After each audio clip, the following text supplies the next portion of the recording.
Welcome to Strong Female Lead. Yes. I'm Tricia. This is Tessa. I'm so excited for this week's movie. I loved it and I hated it at the same time. I'm like, it's so accurate and also so problematic. Yes. But I think that juxtaposition is making me so happy and so excited. And I have to tell you, this is totally a movie I would have chosen. Really? And so I was surprised that you chose it just because we tend to pick different movies. And I wasn't surprised that you chose it as much as I was surprised that you loved it. Oh, yeah. It just didn't, for all the reasons I picked movies. I feel like people have the impression that I'm like, very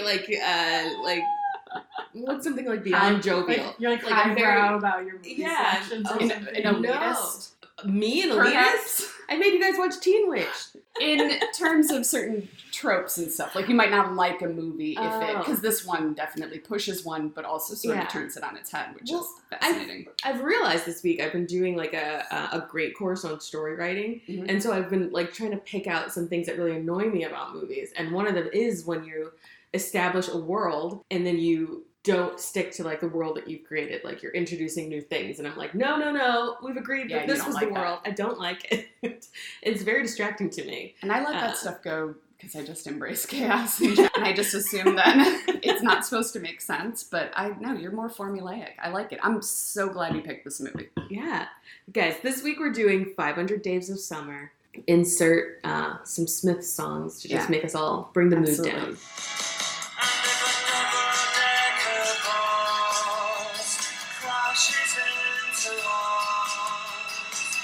To die by your side is such a heavenly way to die. It's actually a really, really good band. Yeah, and they like blew up after this movie. This is like for me the second movie that like created hipsters. Like there was like a more of an indie movement that was hipsters, and then this brought it mainstream, and then now everyone is a hipster. Like Garden State. Garden State was like one of the very beginnings, and then it kind of like leveled off. Like there wasn't a lot of things, and then this happened, and then everyone. It was Zooey Deschanel. Oh my goodness. Joseph Gordon-Levitt, who I always call Justin Long, so I'm just going to apologize now when I get their names confused. Understandable, but I don't like it. I don't like it either. They're so different. Because Joseph Gordon-Levitt is like multi-talented. So is Justin Long. You think so? He's a phenomenal actor. Yeah, I guess I mean like he can sing, he can dance, he's the triple threat sort of thing. When does Justin Long dance? No, Joseph Gordon-Levitt. Oh, when does he dance? Well, in this movie, he sings and dances. But but in other stuff though, I've seen him like professional videos play instruments. SNL, he had. He did a really good job hosting, and there's a lot of song and dance. He's a bit more of a theater geek, I think, kind of with that. But I like started on the stage. Cool. I did not know that. None of it facts. Just what I think. And remember, this doesn't illustrate him as a thespian, but 30 Rock from the Sun. Oh, I loved that show. So good. I loved that show. It was so good. All right, and I think that's you just said 30 Rock from the Sun. So we have 500 Days of Summer. We have 30 Days of Night, which is a zombie movie, and then Third Rock from the Sun and 30 Rock. So you just mixed 4 movies and TV shows into 30 Rock from the Sun. I'd like to preface that I went out last night. Good for you. I went to Kit Kat Lounge. Cute. With Zach and his parents, and then I dragged all 3 of them to watch me sing karaoke across the street. Nice. And so it was on late night, and this will show that. What was your, what'd you sing? My go-to song is The Wait by The Band, because it's just Wait, really I'm so easy. confused. The song is called The Wait, and the band is called The Band? Mm-hmm. They're a band from the 60s, 70s. Yeah. It's like, okay, well. It's Take a Load Off Fanny. Bold in the Nazareth. Well, that's a thing. I mean, I feel like I've heard that song, but like as a prequel to a murder in another movie. So I feel like that's a very like we're hippies on a road trip of murder song is what it brings to mind. Got it. You sounded good when you sang it. Well, if the acoustics are not that great and the music covers up my voice for the most part, I can really you can sell it. Yeah, because sometimes the music's really low in some of those, and so it's all about how the person's singing. my hope is that the music is loud enough to drown it out, and everyone loves that song. Like, no matter where you go, people know it. It's just like, I don't like, like when you started singing it, I was like, but then when we got to Fanny. Fanny. Like, oh, yeah. Fanny's the big. Yeah. I don't know who this Fanny is, but. It was fun. Zach just wanted to go, and I was like, no. And then I brought all of them there, and. He doesn't do karaoke? He enjoys watching it. He'll never go up and sing it. I love karaoke. Yeah. I do too. We're a karaoke family. I know you are. It's so fun. I think it's a everyone is total terrible. blast. And then like when you find the American Idol winner in the crowd, you just shame them. Yeah. Why are you don't belong? This? You don't belong here. If you're paid us. to sing, you should not be at karaoke. 500 Days of Summer. 500 Days of Summer. Well, I wanted to ask, why did you like it? You thought I wouldn't like it. I loved it. What made you like it? Because I enjoy the Manic Pixie Dream Girl trope when I don't think too much about it. You know, so I enjoy the movies with the girls that are a little bit quirky, and I like the really superficial, like, we love the same stuff, and we're on a high, and I'm wild because I'm, running around in public, and, like, I just, like, things don't matter, and life is nothing but running around in public and making collages, like in Elizabethtown or some bullshit. And I like those because I'm a quirky person, and so when this trope came around, and before it was really recognized as what it was, I was happy to see girls on screen that were sort of quirky. They seemed like they were breaking the mold, but instead they were just creating an entirely different one. So, like, I like watching them. Mm-hmm. But then as I got older and I realized, like, what was happening, it is kind of a bizarre and sad sort of depiction. I was like, I think like we're on opposite. Like, I think we've somehow like switched positions. Usually I'm just like, I like this movie because I think I've always seen it from Tom's perspective, and that she is not a Manic Pixie Dream Girl, even though that is the trope he's placing upon her. Totally.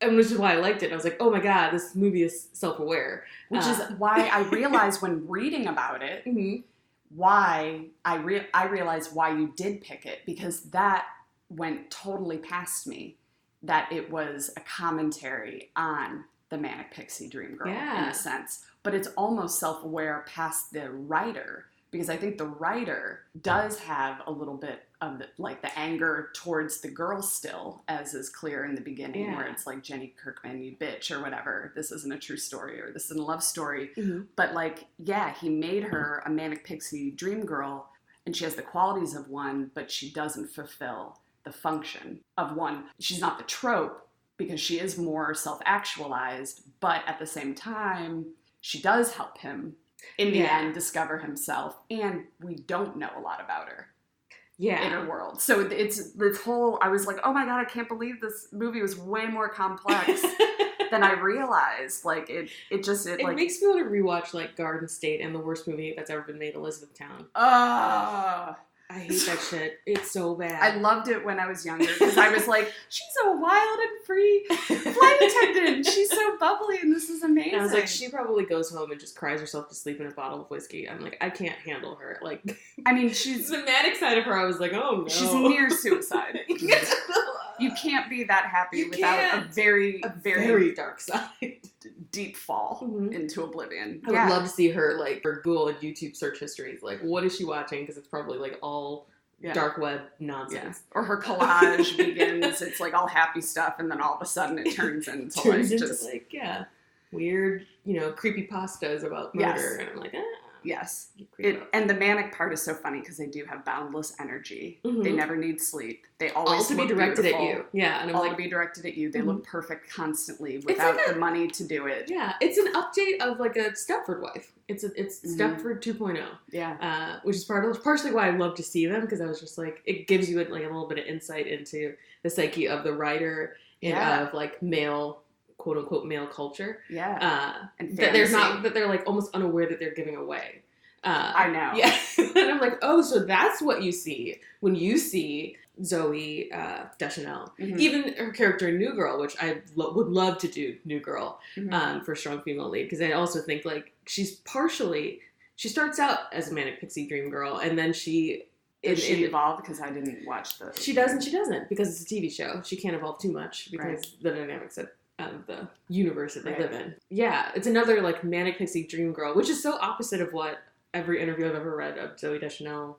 She gives the impression, at least in her interviews, that she's the complete opposite of a Manic Pixie Dream Girl. Yeah, she's kind of, and she's in interviews a little bit ornery. Not she's ornery, a little dark, and I'm like this. A little, yeah, like it's clearly she knows her role and has decided to play into it. Yeah.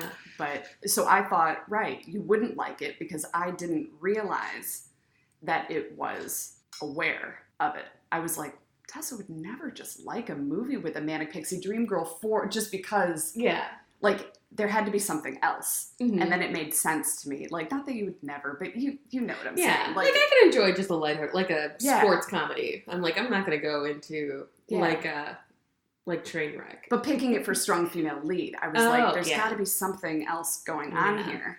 I'm always plotting. Always be plotting. And it was, ABP, guys, ABP. It made me, ABC Tess. Always be plotting, Tess. Always be plotting. I love that. You love a good plot. Do. I'm always trying to figure it out before the end of the story. Oh my god, so what's a Manic Pixie Dream Girl, Tess? I'm sure you got a definition written down there. I like the one that you gave. That's kind of, it's a girl whose purpose in the movie is to serve as the female Sherpa to a man's coming of age story.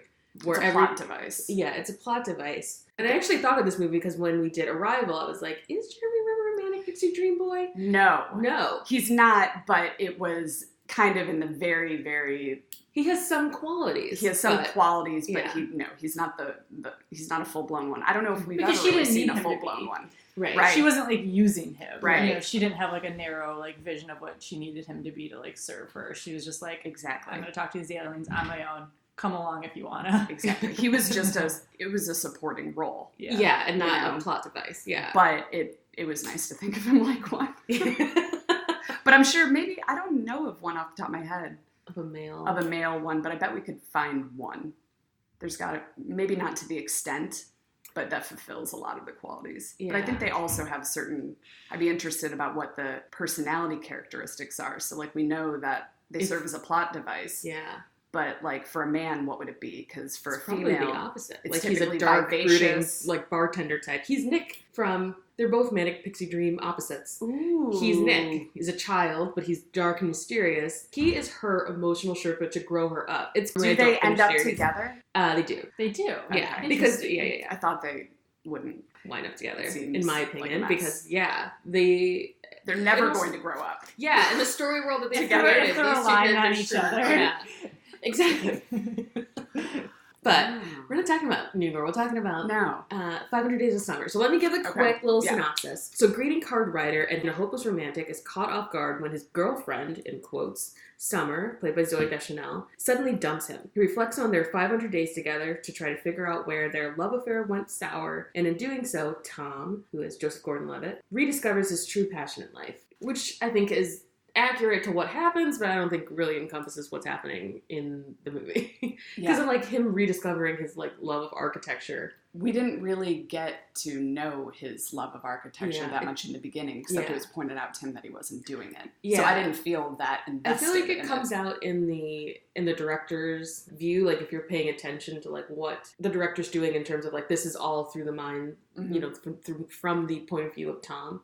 I think it does kind of point out, it gives you like interesting angles on things and like, you know, you get like weird Dutch angles in the colors. And like the rooms that they're in are actually like very like architecturally interesting. I didn't know they were in LA until I did some more reading. I couldn't figure out San Francisco or something. I was like, it looks way too all the offense classy to me.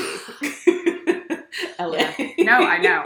So what LA is this? It's not the LA I saw. It's not the LA that I'm from. That's the baseline plot, and then there is so much more. Let's talk about Tom. Let's talk about Tom.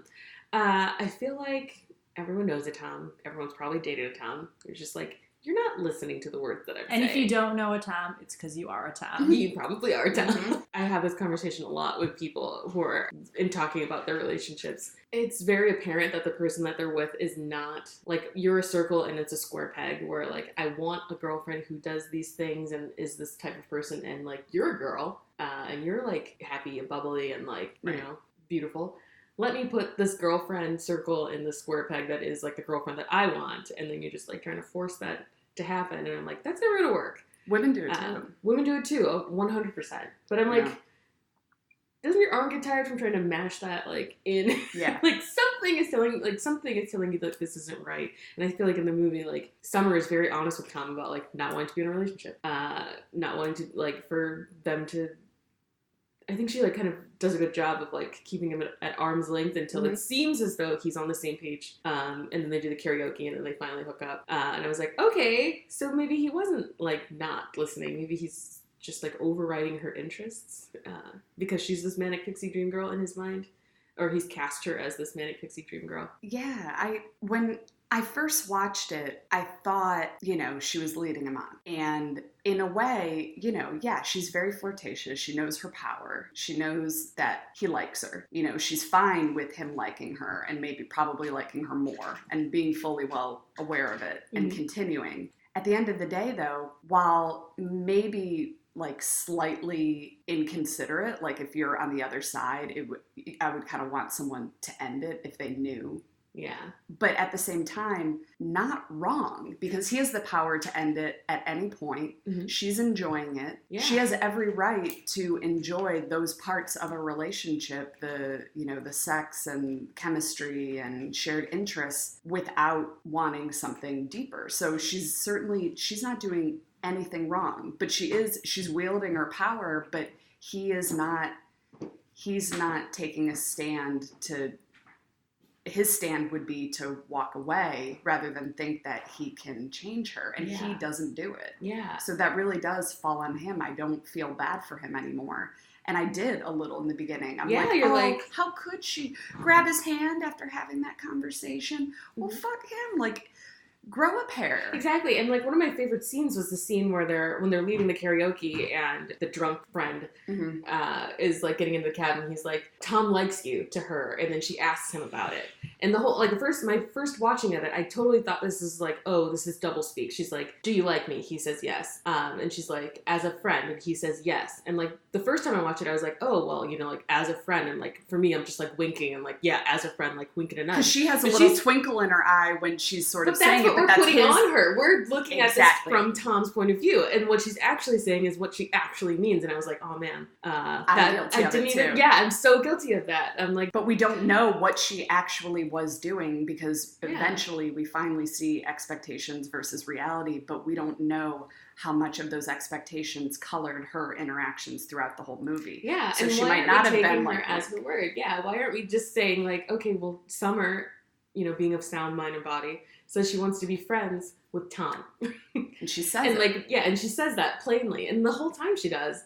And I also love the little sister. I know. The wise little sister. And I was like, I hate that, again, like, I hate when women, like, don't get to be flawed. Not that the little sister character is the flawed one, but because we're viewing this through Tom's eyes, we don't get to see Summer as, like, a full person who's just, like, you know, probably also like, oh shit, I hurt him, I thought we were on the same page, and, like, I thought I was doing everything right in order to, like, protect him and myself, right, and we were like together at some points, but then also, like, not, and they're then not when the we first get in a people fight to sleep together and be friends. Yeah, like, I don't. Yeah. Oh my god, we should do Friends with Benefits on the podcast also, because that's a good idea. I love that movie.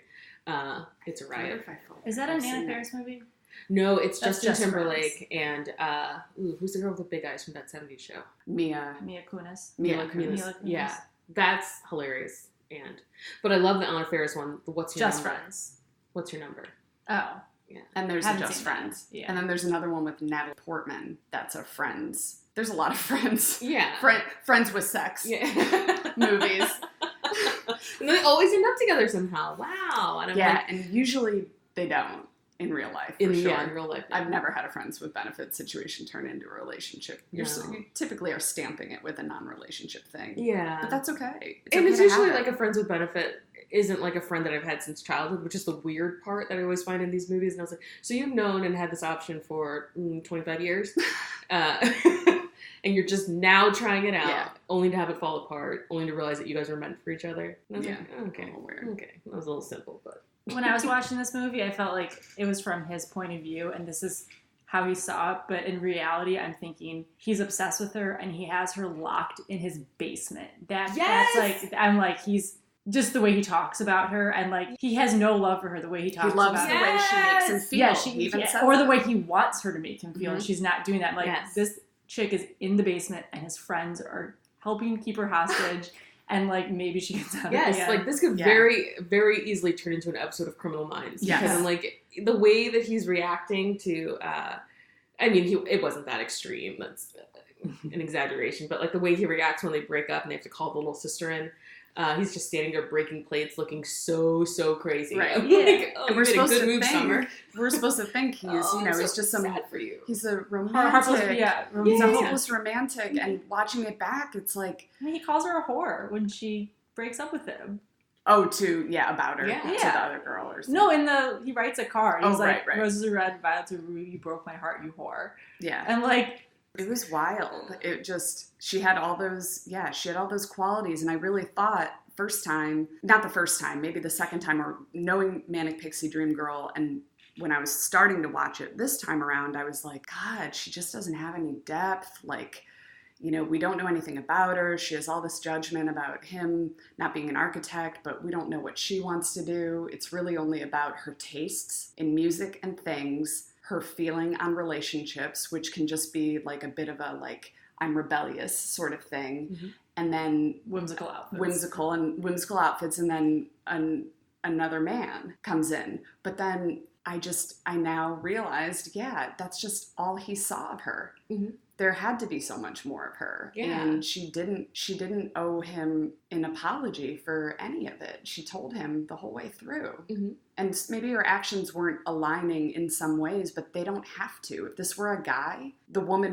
people would tell the woman, well, do whatever you can to get them to want to be with you. Yeah. But instead it's like, the girl's doing it, so how could she lead me on? It's just really... And I loved her clothes, and I hated myself for, like, loving all the qualities of the Manic Pixie Dream Girl. I love the quirkiness of the clothes. She's meant to be aesthetically pleasing. We're supposed to like her.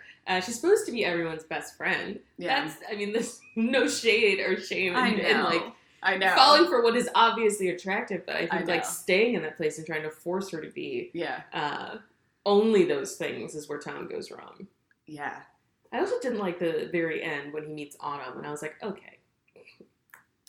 I'm not gonna lie, I turned it off. I was like, this bitch, I can't. And then talking about him, not Summer. Like, so he's just gonna do it all over again. I think we were either supposed to think that he's going to be with someone who, is bringing out the best in him and is an equal partner, but the way that he hasn't grown at all makes me think that he's just going to do the same thing with her. I'm going to take that back. I just really didn't like that her name was Autumn. I liked how it ended. You did. I was like, okay, we could have picked literally anything else, but I know. I guess, the passing of time, and now we're on to Autumn. Hit us over the head. Yeah, I was like, thank you. Okay. With a blunt force object. Like, ugh. I know. This is kind of what confused me on whether this is like a romantic tragedy or actually a rom-com, because it does end on a happy note where he's like somewhat realizing that, like, hey, the way that my relationship ended with Summer is shitty, that, like, it didn't work out with her, but, like, she was not my person. Mm-hmm. But it, like, leaves him as, like, kind of an eternal optimist to still be looking, like, because, like, if he stopped looking and just, like, turned to the internet, then he might become some sort of incel. Right. Right. So, like, we need him to have a little bit of optimism to be like, okay, well, that just relationship didn't work. Summer just wasn't my person, but there is a person out there. And, like, the positive things about Tom is that he is a romantic. And, like, like, any girl who is, like, lucky enough to be with a Tom, should be excited that he loves the, like, little things. Any girl who is also a romantic would be lucky to be with Tom. And I feel like in the short dialogue that, like, Minka Kelly and Joseph Gordon-Levitt had with each other, it was very much a mirroring scene. Like, they're finding each other, finding, like, their sense of humors were alike. And she's kind of the hopeless romantic too, because when he's walking away, he comes back and asks her, like, oh, can we get coffee after this? And she immediately says, no, I'm meeting somebody. And then she like waits, the same thing he just did. Mm-hmm. And then says, yeah, let's do it. I was like, so they're alike in that way. So it's like, I get what they're saying, that these two characters were actually meant to be together. They share so many similar characteristics in this tiny, tiny mirror scene. I like the hope. I like the optimism. Yeah. I just don't believe that he has learned anything. Has learned enough other than that he should explore architecture and follow his dream. I didn't get the feeling that he learned enough to have that relationship be different. Yeah. But I do like that he recognized there's other fish in the sea sort of thing. Mm-hmm. And she was a fantasy, you know, Summer was a fantasy, and that the words of his wise young sister, when she said, look back and you're not going to see you're just remembering the good stuff, which is very, very true when you've been broken up with someone that you're head over heels with the time that they're breaking up with you. Yeah. It's hard to see the stuff that wasn't there or the negative. And I love him going back. The negative. Yeah. But in his opinion is just her giving him looks and not laughing at what he says. I'm like, this guy didn't listen to anything she ever said. Like, it was the only negative was still the stuff that had to do with him. Mm-hmm. I mean, we're all self-absorbed, but like Tom is like the epitome of it. I love that the way that the director, or I don't know who, I don't know if it's written this way, but the flashbacks and that this is out of sequence and that you're getting that like day 89, day blah, blah, blah. Because it's like, we're also remembering it as if we're Tom. Like, oh, remember when we sat on that bench that one time and everything was lovely? He's going back over. That's like, how you remember the relationship. To something else. And I was like, they did a really great job with this. This movie. They did. I mean, it was well done. I walked away not liking Tom at all, and the first time around, like really, really liking him. And Joseph Gordon-Levitt even has tweeted about it in the past because people would say that Summer was a bitch and would write things, and and Tom didn't deserve that. And he tweeted, "Watch again." Like, she's something along the lines of, "Watch again. He's not listening. This is his fault." Yeah, and the crazy thing is that, like, Summer, like, since we're talking about Summer now, that she stayed in this, like, weird relationship for so long, and I'm like, what does that say about, like, because she seems to, like, very much, like, be aware of herself and, like, what she wants, what she doesn't want. She doesn't believe in love because the narrator tells us that her parents' relationship ended badly, and so she no longer believes in love and marriage, and then she loves her hair, which I was like, who is the narrator? I was like, I didn't understand the piece about the hair, and I was like, is that like she's okay with change? She's I think it was the only thing she loved was her hair. Who was the narrator? I couldn't pin the voice down. I don't know. I think it was the boss. I'm just wondering who the actor was. Oh, like, that voice was really familiar to me. Yeah. I guess narrators kind of just sound like that.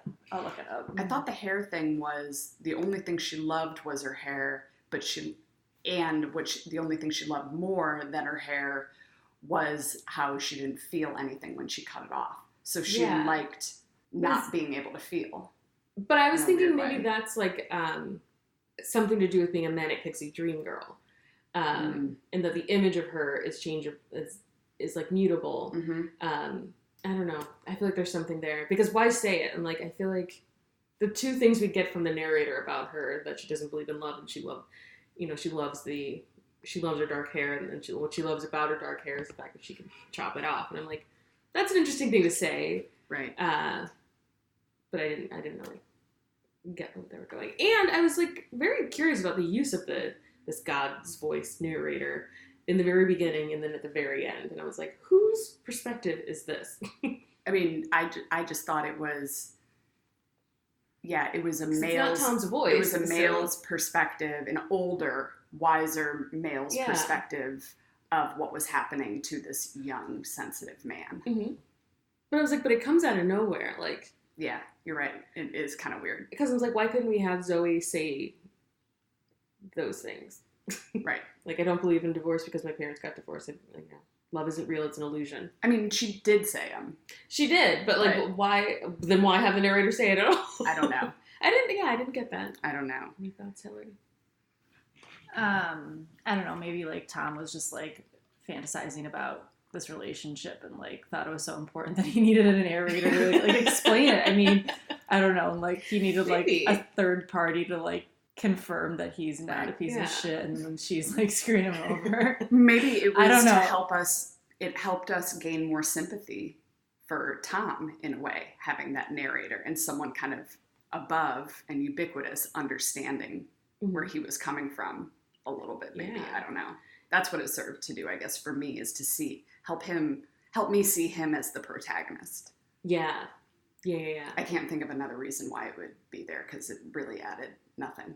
Yeah, that was my thing. I was like, you're not really adding anything, but when you bring that up about, it does focus your attention on the story is about Tom, or his feelings about the situation. Yeah.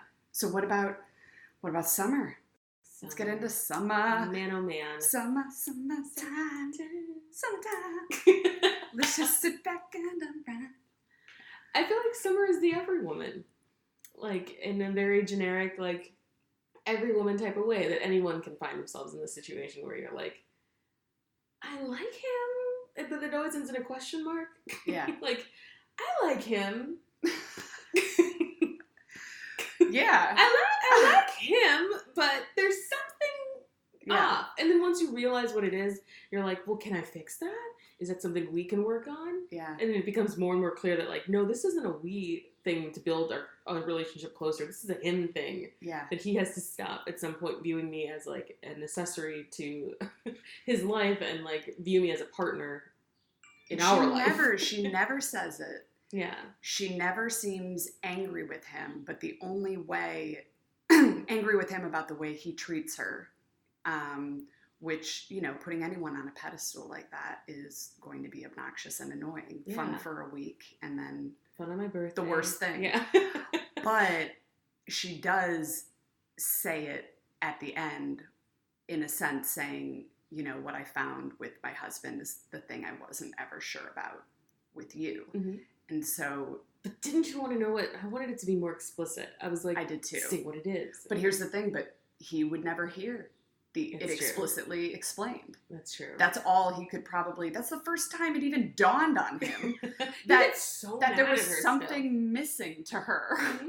I mean, come on. Of course there was. Yeah. I mean, and I bet... That was her own way of saying it, but in a true Manic Pixie Dream Girl thing, it's still about him. Mm-hmm. When at the end of the day, it was that he didn't know her at all. He knew she had a dream that she could fly. That was Fuck me. Random. And I'm just like, guys, like while I'm watching it, I'm like, that's, you know, I'm like, oh, I do love those moments where you're just kind of like, it's all like sparkles and you're talking and it's just like, all that is oxytocin, you know? I mean, it's like the love chemical, and that's what's happening. But he did not know her. He didn't know her at all. Yeah. We didn't get to know her. They could have, like, flipped the movie, like, 3/4 of the way in and, like, let us into it, you know? Especially because it wasn't, like you're saying, like, this movie is self-aware. Mm-hmm. Like, because wouldn't you actually like to know now? Like, aren't you curious? Or wouldn't you actually like to have her, like, have a stance and stuff? Like, what if they did a whole like other movie and it was all from her perspective? Like, wouldn't that be fascinating? Like that? But wouldn't it be fun to see Summer's exact perspective? Like, they've already missed the boat on it with 500 Days of Summer, but if they could do like a reboot and then show the actual... And it would be called, like, 25 Days of Tom. Right. She's not obsessed with him. Right. And she literally, like, looked at, like, just the 25 days that they hung out, you know, over the course of, like, what is, like, a year and a half, I guess, or something that they knew each other. Like, it would be fascinating to see, like, what...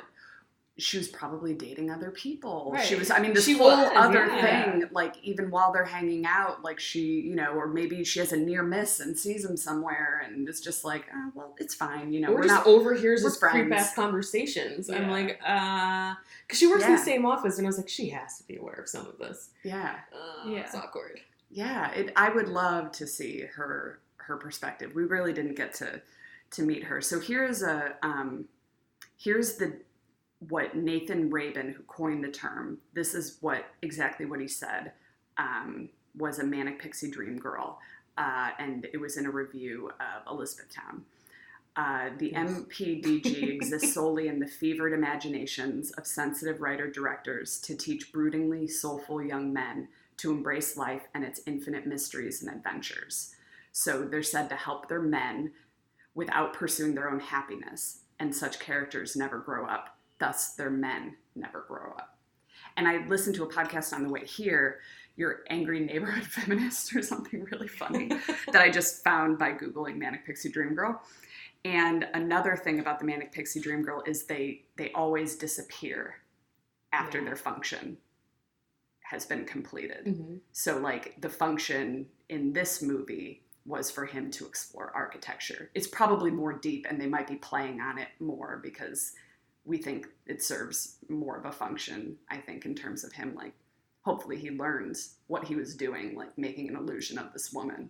But then they brought up another one, the Magical Negro, which is similar in the lines where they come in and they give wisdom, and they're usually some sort of fantastical character, and then they disappear. Yeah. Morgan Freeman, in everything, Morgan Freeman's wearing a white suit, and it even gets to the point where they're typically wearing a white suit, and they're appearing to white people.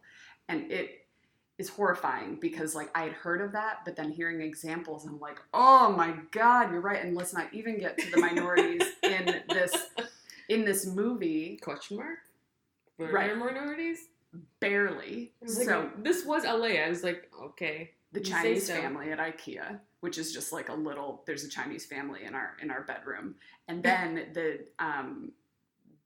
all think that she's a lesbian because she doesn't want to be in a relationship. So then they keep saying that to her. And it's just like, I know it's 2009, but it was like, oh my God, I can't believe this movie ended up bothering me. I picked it because it's about a Manic Pixie Dream Girl, but she's not a Manic Pixie Dream Girl. Yeah.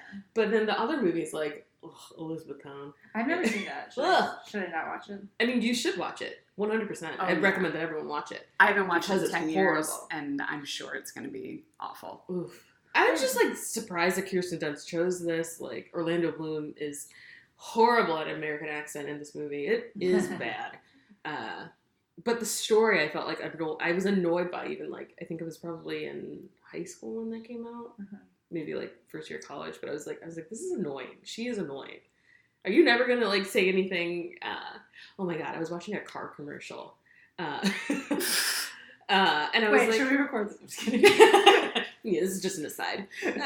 But there's like a Chevy car commercial where, like, this, like, secret group of people are seeing this, like, brand new 2020 version of a Chevy Blazer, and the audio is so enraging because every male voice is like, yeah, it's got a mean face, it's got, oh man, all that horsepower, and every female voice that's chosen is just like, this is my hot mom car, like, oh my God, I would look so cute in this, like, and I was like, fuck you, fuck these editors, this is what I want to stop, like, if you don't even need to include a female voice, like, you could just show the women experiencing the car, but to play into that like women are dumb and don't know anything about cars. I'm like, find women who know something about cars. Yeah.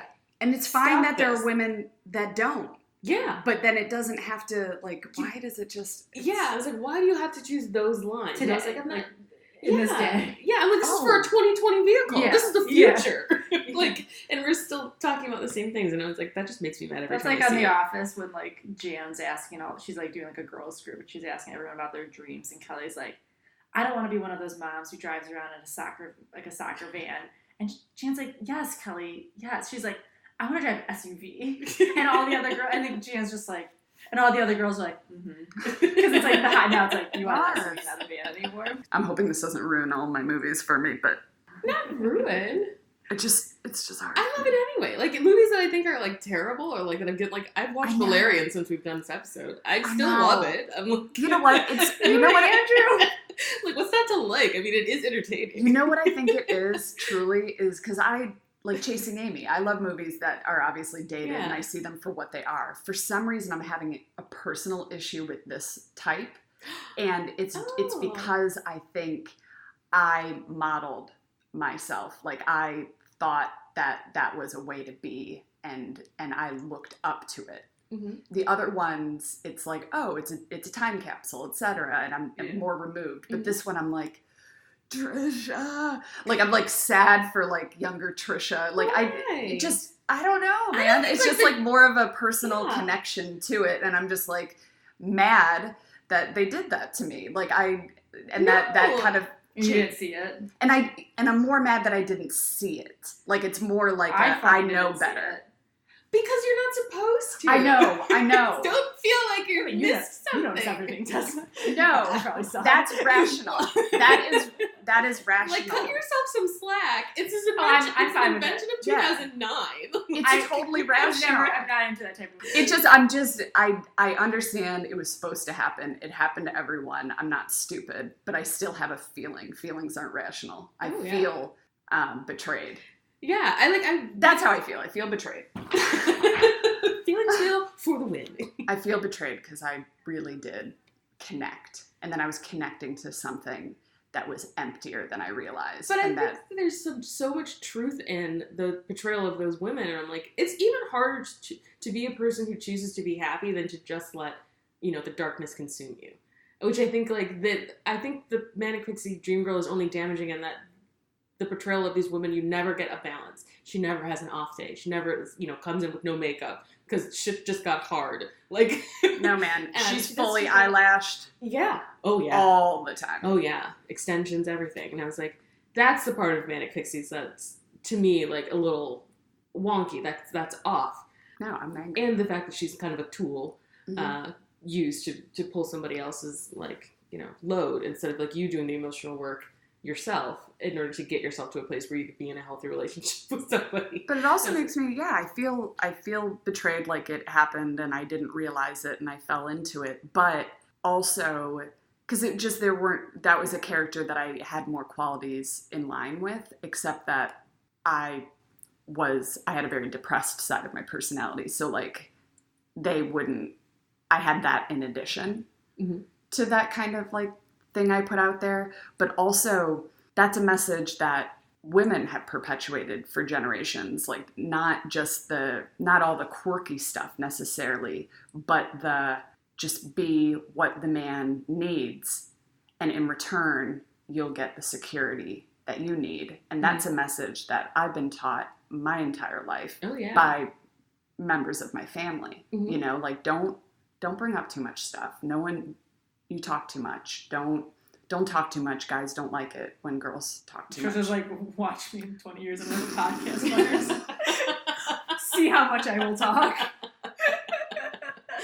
Watch me talk, motherfucker. Force you to listen to me, so. Look, I found people and they will enjoy it. But seriously, like don't talk too much. Don't have too many opinions. And modest and you've got to look your best. Make sure that if there's something you want them to do and they're not doing it, just take care of it and don't complain. Imposed to these members of my family, I appeared like completely like just sort of like the antithesis of what they thought that I should be, when in actuality all I was doing was being me. But based on their standards, I was just like being difficult, you know? And I was like, it's not difficult to disagree. I'm not being difficult because I don't share the same opinion or that I'm not wearing what you think I should wear and all of that stuff. And it kind of plays into those parts of the Manic Pixie Dream Girl. So I'm just mad at everybody. Yeah, I think everybody wants the people in their lives to be Manic Pixie Dream Girls. And I feel like I definitely know some people in my life just experience me as a Manic Pixie Dream Girl. Like I'm always happy and like love everything. And I'm like, that's not accurate. Diane won't attest because doctor-client confidentiality, but other people can attest. Yeah, I mean, I'm not always happy. I'm not always in a good mood. But you're right. You're there for the, like, I'm the sense of humor, or Tricia will have the weird story. Yeah. And I do have a lot of weird stories. But, like, well, that's what she is. Yeah. Yeah. And I'm like, I don't think that there's anything wrong with that. Because I do think that choosing to be happy and to project happiness into the world and light into the world is a choice. And until it's you a hard choice manically stumble into suicide, like all of these girls are one step away from. Well, Summer isn't. Summer because she's not. And she's not never, the trope. Yeah. And I think that's what one of the bigger messages of the movie is that nobody is that, and you've got to just like let people be themselves. Yeah. Take people at their word. Listen. It has a little bit of that yes means no feel. You know, yeah. When you're in your first viewing, when you're viewing it from Tom's point of view, like, yeah, yes means no. She likes me, but she like likes me, right?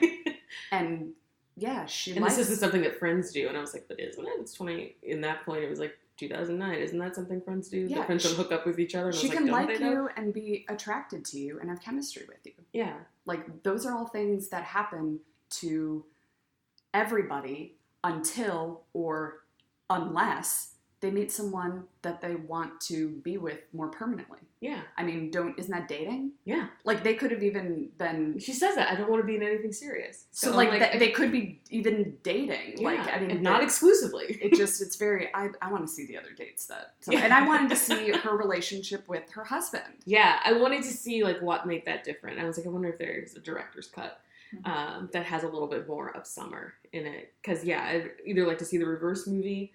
And I'm trying to think, like, there should be a reverse movie where this is happening. Where, well, maybe it's that movie with Rebel Wilson when she is. I wanted to see that. The one that came out just a few months ago. Yeah, just a few months ago, where she's like in a rom-com, but she doesn't want to be, and she's like somewhat aware of the fact that this is a rom-com. Yeah, and she just shows up in all the cliche. We should Hemsworth, right? The Hemsworth. Oh, yeah. Oh my god, the hot one, right? Yeah. Chris. I mean, I am partial to the oldest Hemsworth, the one that's not famous. Yeah, Luke or something. Oh yeah, he's the most attainable. I mean, I would be too. Yeah.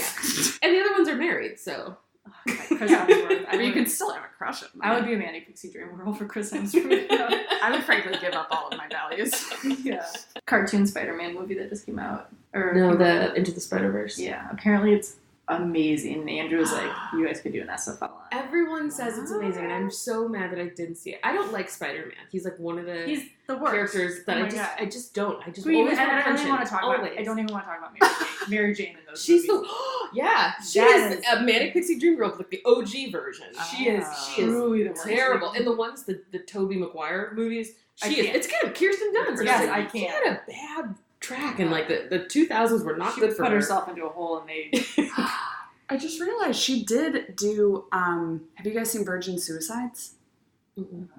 It's with Kirsten Dunst. Yes, and I don't remember. It's about it's a bunch of sisters that are like the youngest sister commits suicide, and all of them kind of isolate, and they're romanticized by these boys that watch them from across the street, like a neighbor, and they just fall in love with them. Yeah, and it's truly like the dark version, now that I think about it, of a Manic Pixie Dream Girl, because there's nothing to them except this sort of whimsical, but it's also a tragic. It's just really fascinating because like it's the manic, and then it like goes to the other side of it where they glamorize them, and they think that there's nothing to them. You never even find out what is causing them, like what actually they're thinking. Obviously, there's sadness and emptiness and probably some isolation with the parents, and there's an oppressive home life. But like, you never get into any of their heads. You see them all through the boys. It's just a very, very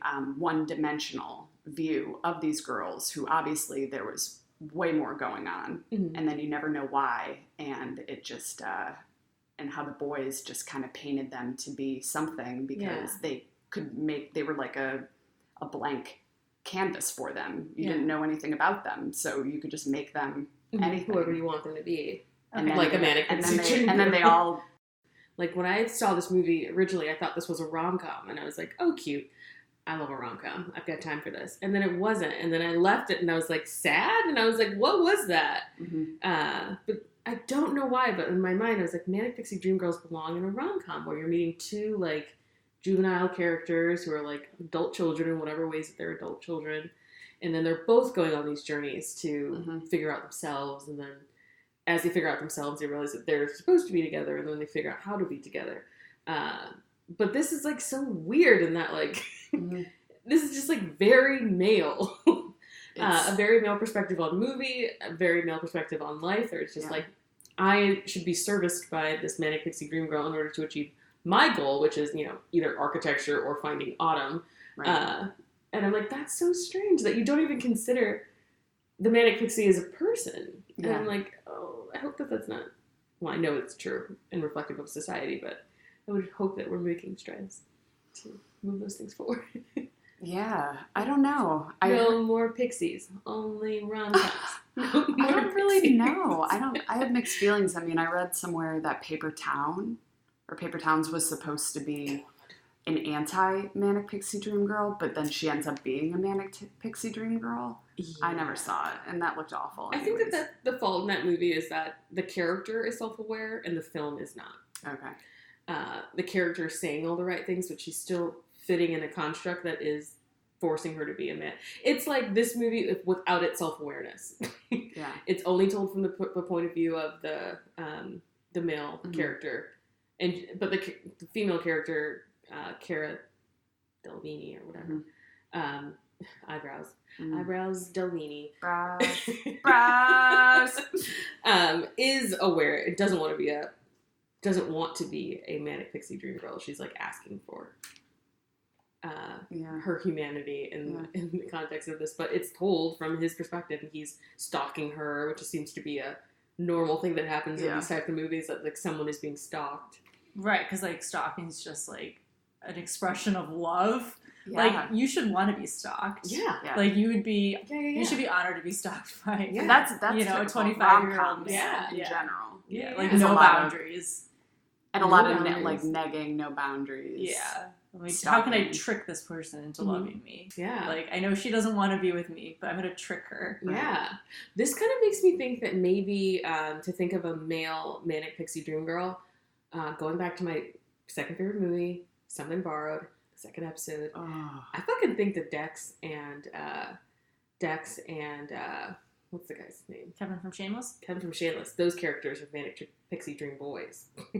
They don't do anything, but they both serve as the catalyst for those two characters. I wouldn't say Kevin from Shameless, because no one, shockingly, despite his charming good looks, no one actually really wants to be with him. And him saving the squirrel. Like, he's not really like on a pedestal. Yeah. Dex Dex for sure, because Rachel, she's not with him and wants to be with him, even though she shouldn't be with him. Mm-hmm. I can see it in that She still one. should have chosen her friend. I cannot get over it. I know. I will not get over it. I know. You will rewrite that ending. Yeah. Listen to episode 2. We should. Oh my god. Oh my god. Yeah. I love it. I think we should do some traditional rom-coms on the pod. Some Bride Wars or my personal favorite 27 Dresses. Maybe we should do that for one of the months, like August or something. Yeah. Or even like maybe like in the fall Out. when we're staying in watching movies. Yeah. It's a little colder out. Is that when you watch rom-coms? My second favorite is P.S. I Love You, and I just found out that they're all written by the same woman who writes Crazy Ex-Girlfriend, and I was like, it makes sense now. All of my favorite rom-coms written by the same woman who's Something Borrowed was? Yeah. And I was just like, this is all coming together. And she also did The Devil Wears Prada. And Maybe you don't love rom-coms. Maybe you just love the Maybe I writer. do. Maybe I do. And I was like, I did not realize that until this week that they were all the same person. But she's also like very aware of the fact that this is a rom-com that's formulaic, and I think the characters are a little bit more aware that this is like pointing out that like things aren't normal. Like, right. Yeah. Guys, this Manic Pixie Dream Girl shit is a black hole. And that's where we found ourselves. I think we should pick other. So who's your favorite and your least favorite Manic Pixie Dream Girl? Can you do that? It's kind of a tough question.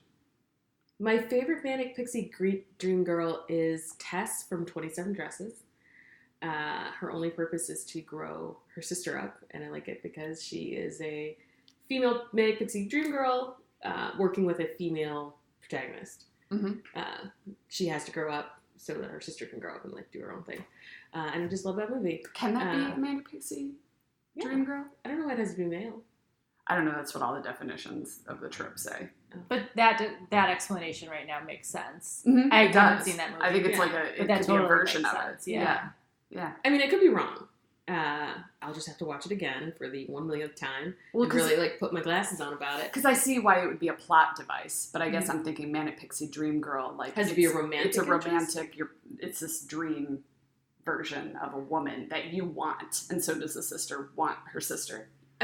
Not in a romantic way, but she does want to be Tess, and you see that throughout the movie. That like Tess has all the qualities that she wishes she had. She's kind of the mousy one who's like, but Tess is like I also that her name is Tess, and I'm like, we're all very alike. I just love that movie. But Tess is like this fashion designer, but she projects this image that she's like down on, or that she's like, she's back from Milan, and she's like in New York for a couple weeks to plan this wedding to the guy that her sister's been in love with for forever. And the Jane character, Tessa's sister, is like the mousy one who like just does her job, but like dreams about marrying her boss, who's not the right guy for her. Right. But she wants to be the sister, and the sister has all the qualities that she wants. And she like really like, for Tess to be the younger sister, she really looks up to her for having like her own agency and says what she wants, and goes after the things that she wants in life. And those are all things that Jane doesn't do. Okay. So I do think it applies, only in the only difference being that it's not romantic. Right. But it's a plot device, and that's why she exists. That's why she exists. Yeah. Well, okay, so least favorite? Yeah. Everything Kirsten Dunst did in the 2000s. It's a lot. Everything. She did a lot. She did a lot, and none of them were good. Until Melancholia, which I think was 2010. Yeah. So, nailed it. Good job, because I don't even know the answer to the question that I asked you, and I was regretting asking. Well, which ones do you identify the most with? Because like this is like a relatively new one, but were there other like Manic Pixie Dream Girls who you could identify now, or characters just in films that are just like, oh man, I really liked her, but now she's a little problematic?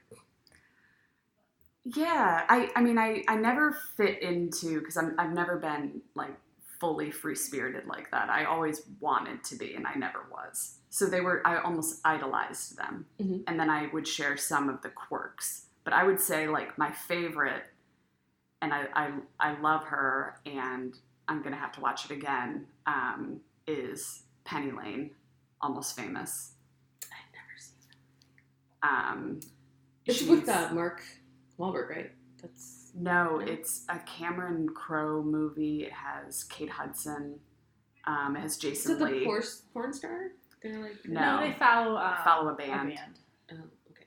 And she's a groupie. Yeah, basically. She's a Band-Aid. She's a band. They call them Band-Aids. Yeah. They're supposed to be their muses. Philip Seymour Hoffman's in it. He's like carries the movie along. He's like almost like the narrator kind of. Yeah, and I think maybe he's a writer, right? Yeah. And it follows the story of a boy who follows the band. It's based off of Cameron Crowe's real life, I guess, when he started working as a journalist, and he's following a band and is writing about the music and all of that, and he falls in love with Penny Lane, this older. And also, I guess I want to watch it again and see, but Clementine from we should Eternal definitely. Sunshine That's of the Spotless another. Mind. That's another Manic Pixie who's not a Manic Pixie. Right. On the second viewing, and I'm like, I loved that. I have to watch it again from this, and I like her too. And then off the top of my head, least favorite right now would have to be Elizabethtown, Kirsten Dunst. Yeah! Because it's just like, get her out of here. Like, there's nothing even that I like or idolize. Like, it was just like, this girl is a spinning top, and we just need to, like, shove her out of the way. She's driving me crazy. Yes, because I'm like, even compared to... she's crazy. Yeah. She's just, I mean, it's nuts. Yeah, and I really think it kind of comes down to performance, not to, like, knock Kirsten too much, but her and then she didn't have a good script. Natalie Portman. At least Natalie Portman, she was very charming. Like, and I also thought she might have like a mental disability the whole time. I was like, I feel like that was unclear. She was maybe autistic or like had some sort of impairment. I'm like, it seemed like but that's why I didn't initially give her the title of Manic Pixie Dream Girl, because I was like, I think there's something going on. Like, she's not. Something's happened. Like, something else is happening other than she's quirky. She didn't seem all there. There's a funny quote I read about her being a Manic Pixie Dream Girl, and all she did was teach him how to scream in the rain and make some weird body movement to show you're unique. and also like look really cute wearing like a medical helmet. Yeah. It was like, God. But the shins are so good. So like at least that music's playing, but I'm like, oh God. And she did seem like she had like a lower IQ or something. Yeah. Which makes it even more uncomfortable. Yeah, and I think that's why I didn't really grasp what a Manic Pixie was, because people would say Elizabethtown and right. I don't even know what is the movie called. She's not a dream. There's nothing dream girl about her except it's Natalie Portman. Yeah, and Natalie Portman just being herself, even though she's much more complicated, much more intelligent. I think she is like in every man's Manic Pixie Dream Girl. Mm-hmm. Like a lot of guys just fantasize about her in general, and because of her beauty, and so I think like it's just because it was her. I think so, and I'm also trying to think of like more examples where a Manic Pixie Dream Girl interacts with a woman. Pretty fair. Like when she interacts with a woman, and like what is that reaction? Because I'm assuming that it's rage. Well, could you imagine a regular woman be like, what the fuck are you talking about? Could you imagine your friend being a Manic Pixie Dream Girl? I'd be like, I don't even understand the words that are coming out of your mouth. But I'm just thinking of like Black Swan, and I was like, is that a Manic Pixie Dream Girl meeting a regular girl? Mila, and it becomes like obsession, like or because Natalie you want to being be the manic. Mila being the pixie. Yeah, she's like on the pedestal, and obsessed with her. And I'm like, I think that like the portrayal, when a regular, I mean, in that movie, she again has something else going on. Mm-hmm. But when a regular quote unquote woman meets a manic pixie, like that combination is explosive. You must destroy. This woman must destroy. And I'm like, that's also a very interesting, destructive dynamic that I would very much like to see more. That I could see a love story between two women, with one woman being the manic pixie. Would be fascinating. That would be fascinating. I'm sure. Because then it would be. I mean, it does apply. It would change the definition a bit, and I bet it happens. Yeah. I mean, I'm trying to think of like movies where the woman is obsessed with a woman. Notes on a Scandal. I love that movie. Again, never seen it. It's fantastic. Wait, so do we think Zooey Deschanel is a strong female lead? No. You don't? No. Okay. How come? I don't think she fits the definition, and I do think it's because we're viewing the movie from Tom's perspective. She does have her own agency. I mean, she's also employed at that office, and like when she wants out of the relationship, she's out of the relationship. But she's top billed. She does impact the plot because she's a plot. She's a plot device. I think she can't impact the plot because no matter what she does, Tom was going to do whatever he wanted to and feel the way he felt. Like she couldn't. Yeah, you're right. Yeah, you're right. Because I keep thinking, she impacts the plot as a plot device. She is moving the plot technically, but the story was written with or without her. Yes, just kind of like you could have dropped anybody in that space. There's nothing she did that we were able to see. Mm-hmm. And she was really probably in his basement this entire time. I'm convinced of that. But looking fine.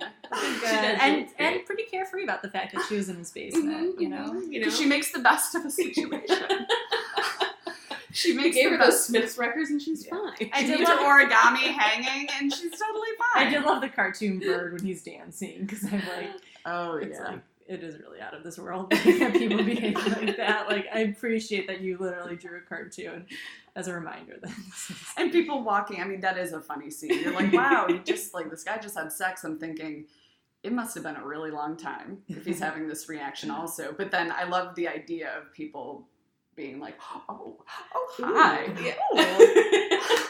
Oh, you look, good going, boy. Right. Like, that would be so disturbing if it was real. So disturbing. But like, I do know that feeling where you're walking. It's the opposite of walk of shame, Right. Yeah. Well, which is probably just the male experience of just fucking girls. Just like, did it, everyone can tell, just like high five by society. Like, yeah, woo! You nailed it, or her, like, and then a girl, it's like, or him, like mascara down her face. She's like going to get Plan B. She's right. She's going to Plan B. Calling Back her in the day where girlfriend. it's only at Planned She's Parenthood. Eddie Bright and Shrill in that opening scene where she's just like putting like toothpaste and got the toothpaste and just trying to get the Plan B. Yeah. She's like movies climbing. all She's like intertwined. literally climbing out of like the window of his house because he won't let her leave the front door. She has a raging UTI. And she's just pissed. And everyone's looking at her like she's a tramp, and all she's doing is just trying to get by. I love it. Oh God, guys. So on a scale from 1 to 500, what would you rate this movie? 500 being the highest, and 1 being the lowest. I'm gonna give it 365 because you should definitely watch this. I like that. I'm gonna give it a solid 365, 3 3/4. Yeah. Definitely watch this. How have you not watched this? Watch it now. I think my rating of this movie definitely changed, Mhm. like halfway through, and then after talking about it today, because I was just like so angry at this douchebag, and I was like, why do we have to watch him do this to I her? know. Like, so I think I went from like a 115 to like 315. I like it. My betrayal aside, so I'm trying to get the emotions out of it. It is a really, really good movie. I would say about like 350 or something, just for the fact that it makes you think about the trope. And Yeah. I really wonder if this writer like was fully aware that he was turning it on its head, or if that happened accidentally because of the way it was directed. You never know. Yeah, how much interaction there's 2 screenwriters and the director. Yeah.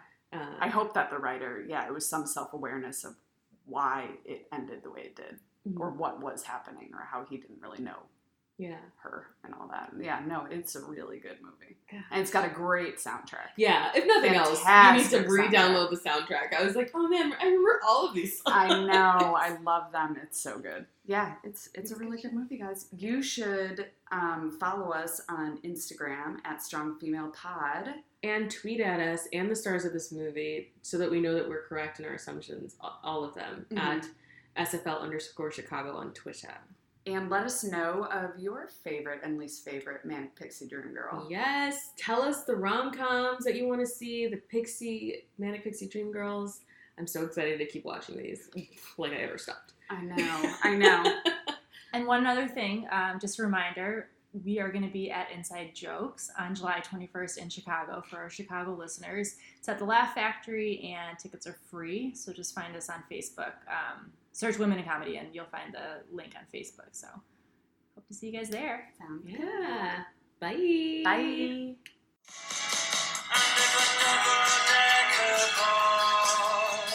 Crashes into walls to die.